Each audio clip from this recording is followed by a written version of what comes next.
जहाँ के नियम कायदे कानून कुछ अलग होते थे। इस जेल के कैदी डेली अपने घर से बस्ता टांग के यहाँ पे आते हैं दिहाड़ी करने। कई माँ बाप उनके बच्चों को खुद इस जेल में फेंक के जाते हैं ताकि उनका बच्चा जिंदगी में एक सक्सेसफुल दिहाड़ बन सके। मैं अपनी दिहाड़ी करने वैन से जाता था। हमारी वैन वाले ड्राइवर का नाम था भैया जी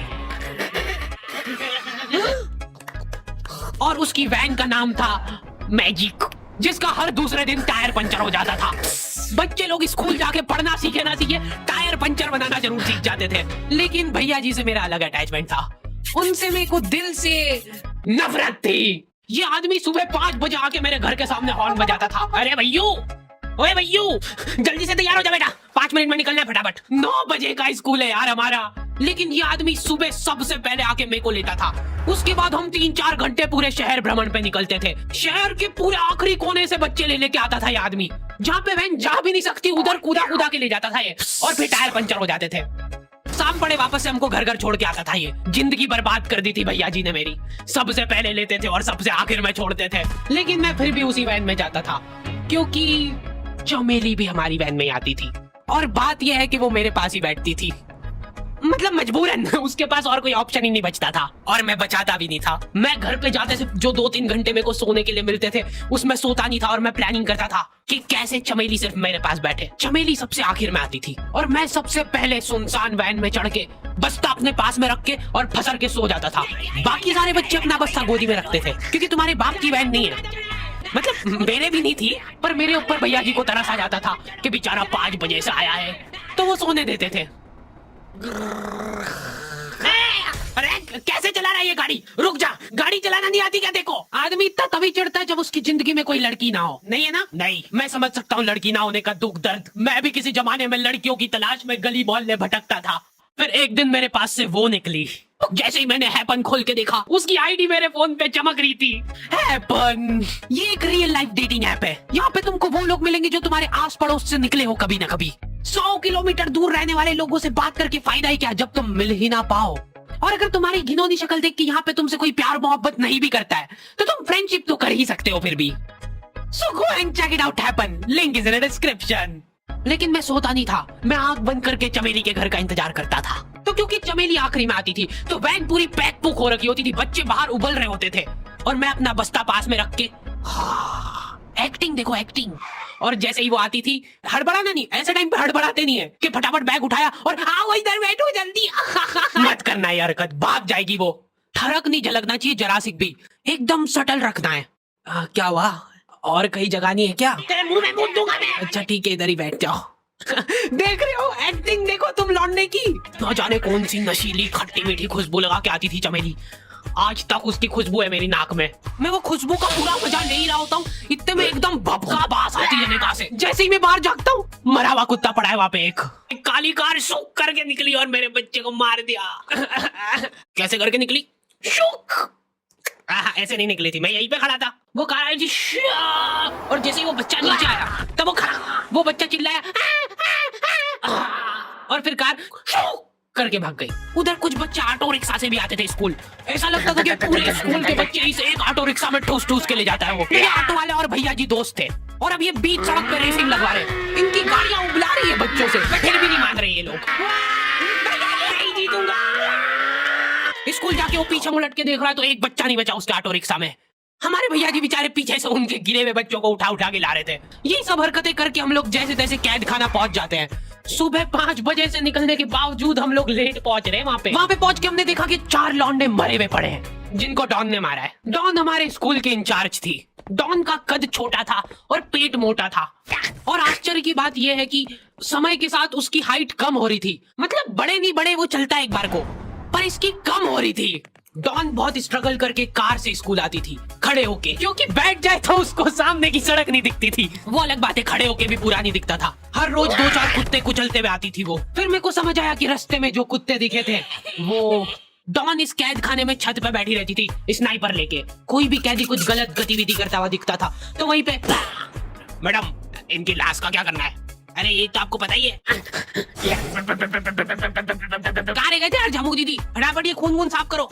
जम्मू दीदी बुलेट से स्कूल आते थे और ये अफवाह फैली भी थी पूरे स्कूल में कि उनके घर पे मर्सिडीज भी है। लेकिन झमू दीदी हम्बल रहना पसंद करते हैं। ऐसा कहा जाता था कि ये स्कूल ऑन पेपर झमू दीदी के नाम पे ही है, पर वो हम्बल रहने के लिए यहाँ पे झाड़ू पोछा लगाती है।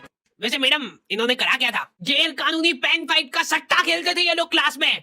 उससे मेरे को प्रॉब्लम नहीं है, मेरे को क्यों नहीं? हाँ, हमारी क्लास में पेन फाइट का सट्टा चलता था। हमारे इधर जो लौंडा पेन फाइट में जीतता था, सामने वाले का पेन उसका हो जाता था। कुछ बच्चे अपना सब कुछ दांव पे लगा देते थे और कर्जे में डूब जाते थे। फिर भी वो लोग हार नहीं मानते थे और अपने दोस्त से पेन उधार लेके खेलते थे और वापस हार जाते थे। तो अब क्लास में कुछ बच्चों के पास पोटला भर के पेन पड़ा है और कुछ बच्चों के पास पेन ही नहीं है। पेन इस कैद खाने की करेंसी थी, जिसके पास जितने महंगे पेन वो उतना रईस। यहाँ पे ब्लैक में पेन इधर उधर होते थे। नॉर्मल लोगों के पास होते थे 5 रुपए वाले जीफी जेल, जो कि तुम एक पन्ने पे लिखोगे तो पीछे 10 पन्ने तक छप जाएगा। और उनसे भी गए बीते लोग होते थे जो 3 रुपए वाला यूज एंड थ्रो लेके आते थे और उससे भी उनकी अच्छी राइटिंग आ जाती थी। बहुत चिड़ मचती थी यार मैं कौन से। और कुछ चुनिंदा रईस लोग होते थे जिनके पास होता था ट्राईमैक्स। हर बच्चे का सपना होता था कि उसके पास एक ट्राईमैक्स हो, साथ में आसपास 2-4 लड़कियां हो। प्लीज मेरे को यहाँ पे ऑटोग्राफ दे दो। ये लो ट्राईमैक्स किंग के। ट्राईमैक्स क्या बात कर रही है? सही में एकदम रईस लोग ही अफोर्ड कर पाते थे ट्राईमैक्स। वो बाबड़े भी एक एक अक्षर लिख के रिफिल खोल के देखते थे। खाली हो रही है तो एक बार एक रईस बच्चे का ट्राईमैक्स चोरी हो गया। पूरे स्कूल में हाहू मच गई थी। वो देखो, उस दिन हमको पता चला कि वो आदमी दौड़ भी सकता है। हमारे स्कूल में कुछ भी कांड हो रहा है, ये आदमी सबसे पहले दौड़ के आएगा, पूरा बैग खोल चोर, और बच्चों के बैग चेक करेगा। स्कूल वालों को भी इसकी सैलरी देते वक्त सबसे ज्यादा आग करती है। सैलरी किस चीज की? इस आदमी की शक्ल देख के ऐसा लगता था कि ये स्पोर्ट्स की आड़ में वैन वालों के साथ मिलके बच्चों की स्मगलिंग करता है। इस महान आदमी का नाम था भूषण। इसने अपनी जांग पे टैटू करा रखा था, भू अलग जांग पे, सड़ अलग जांग पे। सर कल से खो खो खेलने के लिए कितनी बजे आना है? वो तो बैग चेक करा पहले तू। इन्होंने पूरे कैद खाने के कैदियों को लाइन से खड़ा कर दिया है। पेन हमारी क्लास के बच्चे का गुमा है और पूरे स्कूल में ढूंढ रहे हैं लोग। आखिरी में पता चलता है कि वो बच्चा घर पे भूल के आ गया था उसका पेन। सॉरी बेटा, एक फेड में मुंह देगा। ऐसे तो नमूने बच्चे थे हमारे स्कूल में, और टीचर लोग उनसे भी गए बीते थे। हमारे स्कूल में टीचरों को उनके नाम से कोई जानता ही नहीं है। बच्चों ने उनकी हरकतों के अनुसार टीचरों के नाम रखे हुए। हमारे इंग्लिश वाले टीचर का नाम था छोटा भीम। इससे चिड़चिड़ा आदमी मैंने आज तक नहीं देखा। छोटा भीम की हॉबी थी लड़कों को कूटना। उस बेचारे की हाइट छोटी थी तो बच्चे के मुंह तक उसका हाथ ही नहीं पहुंचता था। बेचारा उचक उचक के मारता था, फिर भी कमर तक ही हाथ पहुंच पाता था उसका। एक पॉइंट पे मेरे को ऐसा लगने लग गया था कि उसको सैलरी लड़कों को कूटने की मिल रही है। कभी किसी बच्चे को बहुत ज्यादा मार दिया, घायल हो गया वो बेचारा, ये लो आपका एक्स्ट्रा बोनस। होमवर्क तुम्हारा बाप करेगा क्या? मेरे पापा मर गए थे, मर जा। ये लो। अरे वाह, नहीं चल रही, सांस तो नहीं चल रही है। हाँ कंफर्म मर चुका है ये। ये लो आपका प्रमोशन हो गया है। लड़कियों से उसका अलग अटैचमेंट था। कौन सा परफ्यूम लगा के आई हो? सर थोड़ा दूर रहो। अरे मैं कुछ कर थोड़ी ना। भोली सी सूरत और आंखों में ठरक लेके स्कूल आ जाता था ये daily. So this means that he will jump over it and then he started. ये आदमी इंग्लिश को इंग्लिश में ही ट्रांसलेट करके चल जाता था हमारी नंगी आंखों के सामने। इधर वॉशरूम में मौत का नंगा नाच मचा रखा था लॉन्डो ने। 4 लॉन्डे दिन भर वॉशरूम में जाके खड़े हैं, कुछ भी नहीं कर रहे वो लोग वहां जाके। उनको बस मन की शांति मिलती है वहां जाके। अगले दिन उन चारों ने प्लानिंग करी, कुछ तो प्रोडक्टिव करते यार वहां जाके। अगले दिन वो सब पानी की बोतल लेके गए। अब वो पानी पी पी के हाथों हाथ मूत रहे हैं। और ये टीचर लोगों को प्रॉब्लम क्या है, बच्चे अगर वॉशरूम जा रहे हैं तो एक गया है तो अभी दूसरा नहीं जा सकता है। क्यों? तुम्हारे घर की लेटरिन थोड़ी ना है वो कि एक टाइम पे एक जना यूज कर सकता है। मान लो वो 2 जने अगर वॉशरूम में मिल गए तो वो क्या कर लेंगे ज्यादा से ज्यादा? भाई यहाँ का बल्ब निकाल लेते हैं ना। हाँ निकाल लो, फीस भरी अपन ने। लॉन्डो को ऐसा लग रहा है कि इन्होंने फीस भर के पूरा स्कूल खरीद लिया है। 10 लॉन्डे कॉरिडोर में छाती चौड़ी करके चल रहे हैं प्रिंसिपल के सामने। प्रिंसिपल को इग्नोर कर रहे हैं ये लोग। इनको ऐसा लग रहा है कि इन्होंने फीस भर दी है तो प्रिंसिपल इनके पैर पड़ेगी। उनमें से आधों ने फीस भरी भी नहीं है। हमारा स्कूल बिल्कुल सेफ नहीं था। हमारे वॉशरूम में चोरियां हो जाती थी यार। बल्ब चोरी करने के बाद सब लोग अंधेरे में मूत रहे एक दूसरे के जूते पे। उधर कर। उसके बाद पूरे वॉशरूम में कुछ दिख नहीं रहा है चोरी करने का। तो ये लोग हाँ, नल उखाड़ के ले गए। नल कौन ले जाता है? कभी वो मछली वाले साबुन चोरी हो जाते थे, कभी ये फिनाइल की सफेद गोली को माउथ फ्रेशनर समझ के खा जाते थे। भाई भाई इसको चबा मत, इसको चूस, ज्यादा देर तक चलेगी ऐसे। ठंडक हो रही भाई, ठंडक।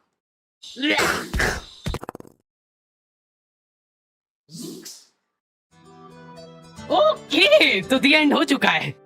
होपफुली तुम लोगों को ये वीडियो पसंद आई होगी। अब कोई भी रोएगा नहीं। ओ लाडी किधर गया? वो मर चुका है। लो भाई, तुमको जो चाहिए था ले आया हूँ मैं। अपने दोस्तों को ब्लैकमेल करो उनकी गंदी फोटोज दिखा के कि उनको ये वीडियो मजबूरन देखना पड़े। बाकी अगर तुमको इसका सेकंड पार्ट चाहिए तो 2.5 लाख लाइक्स कर दो फटाफट।